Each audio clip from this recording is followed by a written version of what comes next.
साथियों, एक बार फिर से आपके सामने लेकर आए हूँ एक ताज़ा तरीन खबर। आप सभी को पता है जैसा कि अभी एक अफवाह उड़ा हुआ था कि जो भी कि बिहार एसटीटी का जो केस था वो डिस्पोज हो गया है, लेकिन सही मायने में बता दूँ को वो डिस्पोज नहीं बल्कि उस पर एक नया जो है फैसला आया है, या कह सकते हैं कि एक नोटिस जारी हुआ है।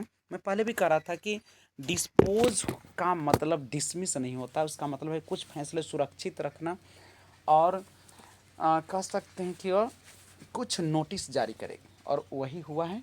जो डिस्पोज किया गया था वह उसका जो एक नोटिस था उसे जारी किया गया है। और यह क्या था इसके बाद जानेंगे, और इससे पहले जानेंगे सीट बढ़ाने के संबंध में और सीटेट और एसटीटी के बारे में भी डिटेल जानने का प्रयास करते हैं। सबसे पहले आप सभी को पता है कि जिस तरीके से बिहार एसटीटी वाले को तरपाया जा रहा है, उन लोगों को लाचार किया जा रहा है आंदोलन करने के लिए, यह कोई अच्छी खबर नहीं है। सरकार जो अपनी बातों से मुकर रही है, उन्होंने पहले कहा कि जितनी सीटें उतना ही रिजल्ट, और फिर उसके बाद 12 मार्च का तो 24,599 का रिजल्ट, उसके बाद जैसे ही 21 जून आती है अचानक 80,000 पार कर जाती है, जो कि बड़ी दुखद घटना होती है। सबके जो एक उजाला देख रहे थे, एक रोशनी देख रहे थे, वो सारा अंधेरा में बदल जाता है। उसके बाद आंदोलन का दौर शुरू होता है।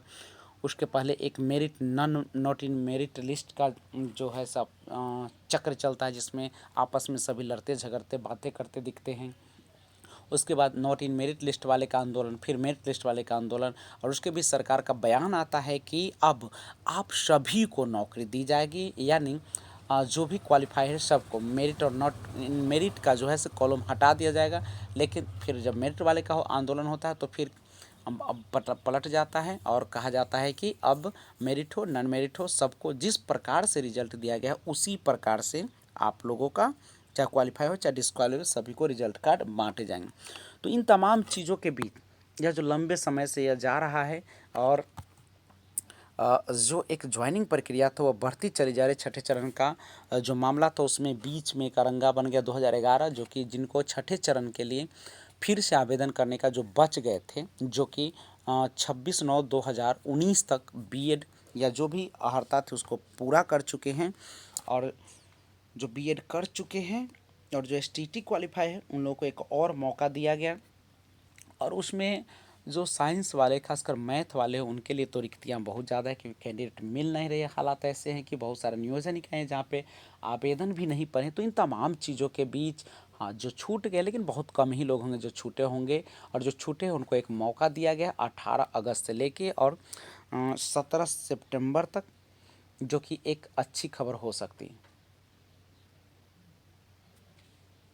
तो ये तमाम चीज़ों के बीच यानी, और उसका अंतिम जो मेधा सूची सबका जो प्रकाशन सब कुछ लेके वो कहा गया 23/11, यानी आप देख सकते हैं वो नवंबर पूरा समाप्त हो रहा है, यानी दिसंबर जनवरी फरवरी तक उन लोगों का ज्वाइनिंग दिया जाएगा। तो इन तमाम चीज़ों के बीच जो बिहार एसटीटी 2019 वाले हैं वो पेच में फंसे हुए हैं, और वो अब सोच रहे हैं कि आखिर किया जाए तो क्या किया जाए। लेकिन इसके बीच देख सकते हैं, और सरकार का भी नियत बता रहा है कि 7वें चरण की बहाली में लेट होगी, चूँकि उन लोगों का बहाना भी मिल गया कि कोर्ट का जब आदेश है छठे चरण को पूरा करने का, और जब अप्लाई होगा तो दिसंबर में जाकर वो क्लियर होगा, तो उसके बाद 7वें चरण, यानी इस साल तो अब बहाली होने से रही। तो देखिए कोर्ट का एक जो है सीट बढ़ाने का जो जिक्र किया गया था उस पर यह रिजल्ट यानी कह सकते हैं कि एक नोटिस दिया गया है हाई कोर्ट के द्वारा। उन्होंने क्या कहा है, इसमें एक सकारात्मक बात उन्होंने कही है। देखिए उन्होंने रिपोर्ट दिया है कि upon the respondents to conclude the teacher appointments with the regard to the vacant seats available in the various secondary school and also increase the number of allotted seats so the qualified candidates can get fair opportunity to participate in joining process. जी बिल्कुल, जब candidate जो है जो निर्धारित seat था उससे कहीं ज़्यादा पास कर गए बड़ी मात्रा में, तो उन लोगों को लिए सीट जो है से बढ़ाई जाएगी और उन लोगों को एक अवसर भी दिया जाएगा। तो ये अच्छी खबर है, सीटेट के लिए खुशखबरी है, और ये हो जाती है तो बहुत बड़ी एक हम लोगों के लिए राहत की बातें हो जाएगी। नहीं तो सीट बढ़ाने के लिए उन्हें बोल रहे हैं, और कोर्ट का भी याद है seat so the qualified candidates can get fair opportunity to participate join, जिससे उनको एक उचित अवसर भी इसमें मिल जाए। तो सीट बढ़ाने की बात जो है से हाई कोर्ट ने बता दी है। ठीक है, और अलॉटेड सीट जो है सो बढ़ाई जाएगी, क्योंकि vacant seats available in various secondary school में बहुत सारे जो सेकेंडरी स्कूल है उसमें सीटें अभी खाली है। तो तमाम चीज़ों के साथ मैं फिर से आपके सामने पेश करूँगा, तब तक जय हिंद।